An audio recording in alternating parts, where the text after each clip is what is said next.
Assassin's Creed Shadows had one of the most anticipated settings in the series that fans had been asking for years, so it had a lot to prove, especially with the endless comparisons to the likes of Ghost of Tsushima, and not to mention the inclusion of Yasuke into the game, sending everyone on Ubisoft hate frenzy. It also doesn't help that Ubisoft was in a really rough place and still continues to be. Things weren't looking good for Shadows. Ubisoft needed this game to sell well to avoid an early grave, which it did. Yet even after being the second most sold game in the series after Valhalla, AC Shadows didn't really make a lasting impression on the players. Despite this, I wanted to give this game a shot, because I just couldn't resist Japan. The blossoming beauty of the world, the serene environments and the ever-changing seasons adding life to the screen. The breezes and winds speak to you as you're riding across the countrysides and deep forests. It's mesmerizing. God, if this is what next-gen Assassin's Creed has to offer, I would gladly take it.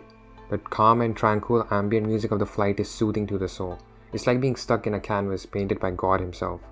Ubisoft are absolute masters when it comes to creating some of the most picturesque open-world playgrounds. What's another thing is that the next iteration of the Anvil engine is a dynamic weather system and changing seasons. It's insane how different the world looks during different seasons. Like the world has a character of its own, with snowy winter peaks, colorful vibrant trees in fall and the flourishing spring and monsoon.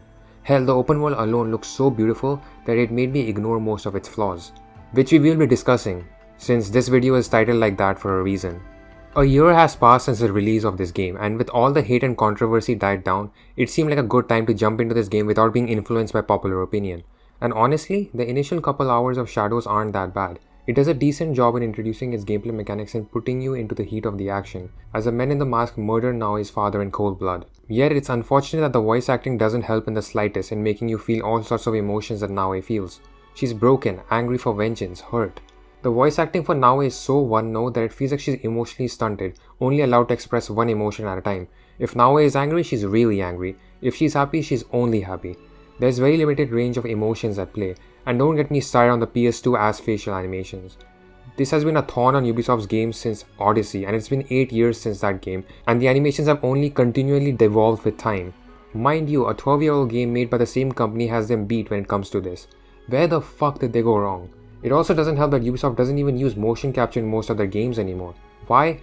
Well, because their games continue to get longer and games are expensive, but more is better it seems. It's also very clear that most of the money went towards creating this huge world.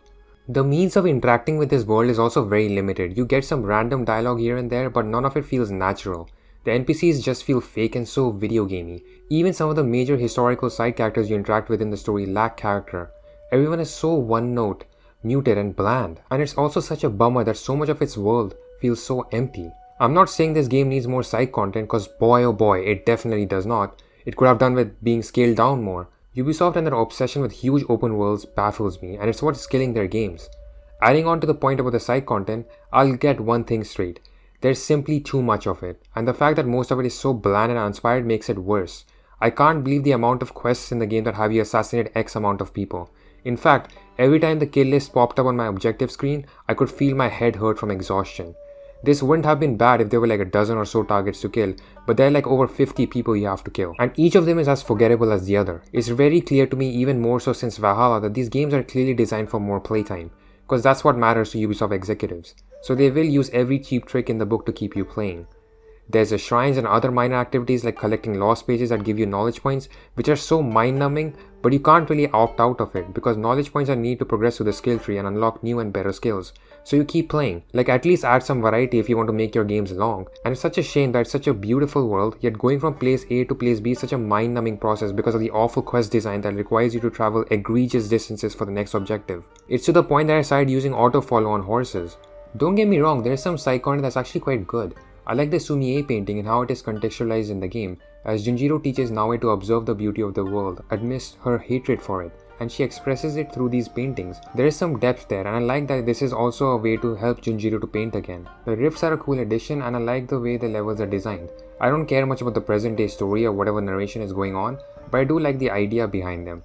I do wish they could have added some sort of time challenges for you to beat these levels, kind of like the Arkham games, so the players felt that they're being pushed to master the gameplay mechanics, because they lend themselves perfectly to it. Although the animus anomalies are the opposite of fun, more slop to waste your time, but guess what, some of the best equipment in the game can be obtained by completing these by earning data fragments. Of course, you can skip the tedium of this by buying the microtransactions, which is of course the main intention of including this slop to get you to buy them. But of course, where the game truly shines are the castles. These are big ass bandit camps basically, yet really well designed to accommodate one of the best features of this game, the stealth. EC Shadows does much to evolve stealth gameplay. First of all, with the prone mechanic allowing you to hide in tall grass and even pass underneath buildings to escape the guards or enter the buildings secretly. The shadow system, which adds another layer of depth to the game as it encourages you to use the darkness to your advantage. Nighttime is clearly the best to make the full use of this. It really puts emphasis on where you should go to avoid any sort of detection. It also isn't as straightforward to go up to a guard and assassinate them anymore, as some of them will block your shots, especially if you try to do it up front. Now, as much as I like the idea of having tougher enemy AI, I feel like it's not really consistent when you can or cannot assassinate enemies. Sometimes I can just straight up kill enemies from the front, no problem, but sometimes they block your shot. And I guess that others might find it engaging because of the unpredictability of it all, but it really frustrates me, especially when I've positioned myself accordingly for a fair kill, yet the game denies me that for some reason. I do appreciate that the enemy AI is a bit more smarter than previous games, and you can't narrowly escape detection because of a minor hiccup of yours anymore. Which is why it's better to plan out your moves in advance, which keeps things tense and keeps you engaged.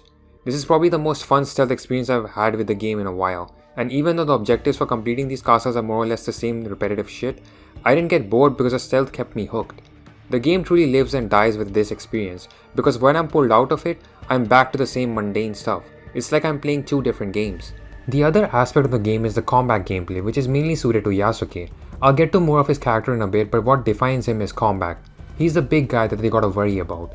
Combat in Shadows is good actually. I do find it a little gimmicky with the crazy over the top abilities, which has been a thing since Odyssey. You got the same heavy and fast attacks, then you got the parry mechanic from Odyssey. A well-timed parry can leave guards stunned, giving you a quick window of opportunity to attack. The colors of the enemy attacks were borrowed from Ghost of Tsushima. Red for you better move, and blue for fuck you, here's my parry you filthy casual. It's a tried and tested system that worked with Tsushima and seems to work with this game too. Yet the special abilities you can use once your adrenaline bar fills up really doesn't do much damage. In fact, I did more damage to the enemy during normal combat, which is weird. They're only effective when stunning a guard. And I don't know why the balancing of the abilities is so shit in this game. Other than that, I also do like that Naoe and Yasuke feel very different when it comes to combat and gameplay in general. Naoe is light, quick on her feet, yet she's fragile and one hit can almost make her beg for mercy. And Yasuke is an unstoppable tank, fierce, heavy and strong. However, you still need to be on your guard as fighting multiple enemies as Naoe is definitely suicide, and even as Yasuke there were times when I was on the brink of death. This was definitely the case in the first 10-15 hours. I do like the initial progression of combat feeling tense, and as you level up you start feeling unstoppable. Yet after reaching a certain point in the game, you plateau and there's nothing pushing you anymore to the challenge. The duels are the things that come the closest. These can be tough bosses that don't let up with their back-to-back quick attacks, and with one shot you're done. I like the challenge, and one of these bosses I definitely had a hard time with.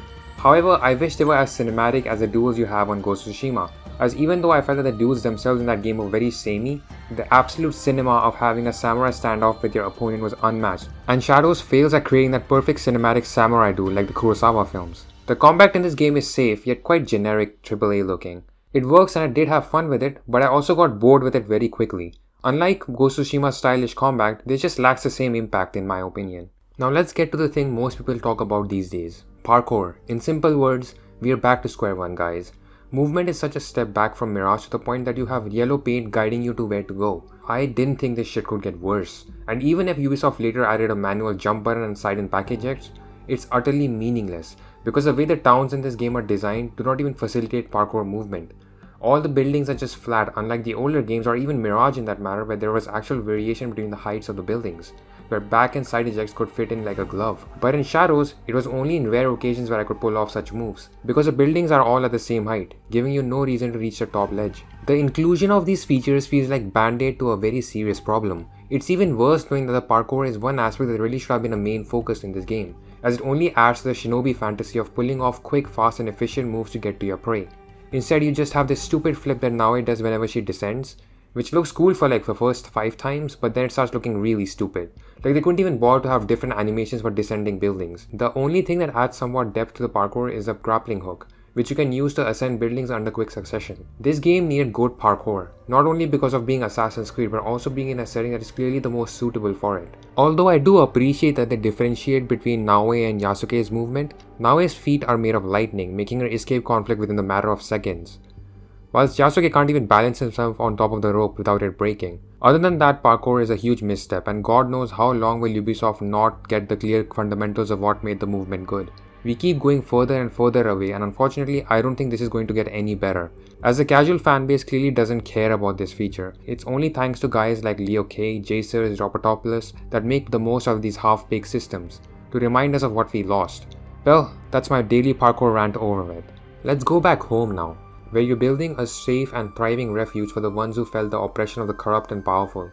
I like the idea of having scouts seek out the quest objective locations, which makes their contribution very much important and felt in the game. However, sometimes the hints that the game gives you feel so easy to figure out that it's kinda useless to use them. The scouts get reset every season, and they also carry resources that you tag in camps back to your hideout, making them pretty useful, which gives you some incentive to actually rescue the individuals. Other than these two features, you can customize the way your hideout looks, and it's quite neat, with different buildings having their own purpose, with the dojo being a way to manage your allies that you can call upon during battle, the kakurega to access contacts and weapons, which you can unlock across different towns. Upgrading the different buildings unlocks new features, yet the problem I have with this system is the resource management. A major component you require for upgrading is coal, and even after looting camps and finishing quests, the game barely gives you any.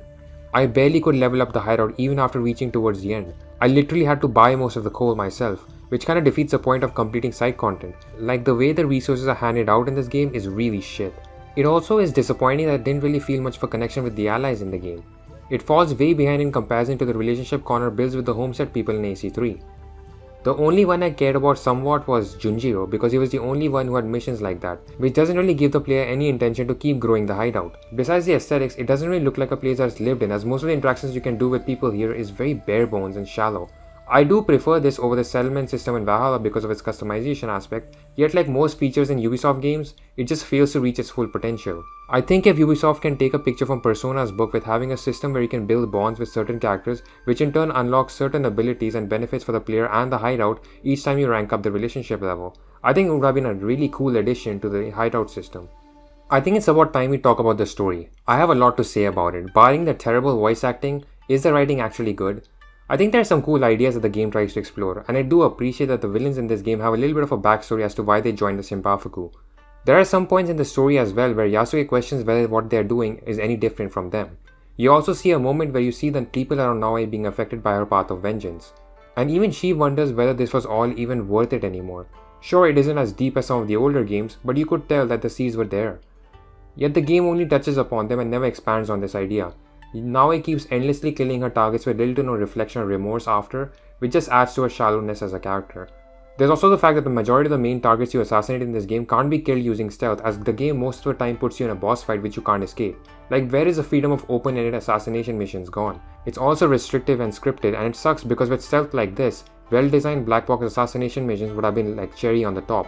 Yet unfortunately, stealth doesn't really have much time to shine in the main story. It's only restricted to castles and forts. I also think that this game runs into an issue that has been plaguing modern Ubisoft games. It's the fact that you can assassinate any target at any given moment, and sure, this is good for player choice, yet it hurts the story, as the characters you play as are stuck in this set personality for most of the game. They aren't allowed to grow or change because then the story beats wouldn't make any sense if you don't play it in order, so you have to compromise.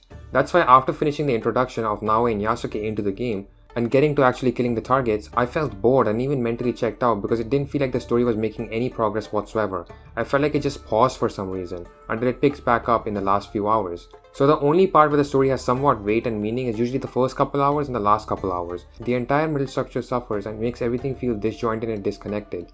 AC Mirage has a similar issue, and so does Valhalla with its different arcs. The narrative just doesn't feel cohesive anymore, and I'm not saying that you should sacrifice player choice, yet at the very least make us feel a sense of progression in the game. It's like Ubisoft is afraid to shove in story amidst the main gameplay loop of the game, which also just makes what you're doing throughout the game kind of feel pointless, and only makes you feel that you're inside a video game. And I completely understand why people would want that, but I think video games that stand out always have a strong sense of purpose and progression as to what you're doing in the story. The likes of The Last of Us and God of War are great examples of this. Even Witcher 3 and Cyberpunk as full open world RPGs achieve this, so what's wrong with Ubisoft for not doing this? Now I want to address the elephant in the room, which is Yasuke, everyone's favorite character, to hate on of course. Even I thought that the hate around his inclusion was blown way out of proportion during launch. I was really curious as to how Ubisoft would integrate him into the story besides him just being used for brownie points, and honestly, they do a whack ass job at it. I'm afraid the internet was right this time. Yasuke's story is so underbaked and disappointing that it hurts. First of all, I find it odd that everyone in the game treats him quite good actually. He's very well respected by the samurai from the get-go. He deals with little to no racism or prejudice except when it's the Templars, because of course, they're stereotypical bad guys. Like even at the start of the game, he looks really well dressed for someone who's just a slave. And I'm not saying that you have to make characters inherently racist towards him, yet I feel like it helps to sympathize and root for him as he goes from being an underdog outsider to a respected samurai. Yet I never felt that way, because he faces little to no problems moving up the ranks, because Oda Nobunaga and his men trust him from the onset, and it really just felt like they're using him for brownie points here. This game doesn't even attempt to handle complex and serious topics like racism and discrimination, because at the very least, then Yasuke's place in the game would feel authentic. Now it just feels out of place. Like I can switch Yasuke with any other person and it won't make a difference to the story whatsoever. And that's bad. The only part where this is barely touched upon is the backstory with him in his slave ship, when his mother gets killed by Nunokaro unjustly. And I feel horrible for saying this, but I didn't care. We barely knew her for like 2 minutes. That didn't make me hate Nunokaro and the Templars in any way. This doesn't make me care or root for Yasuke's whole journey as the origin of it is so rushed.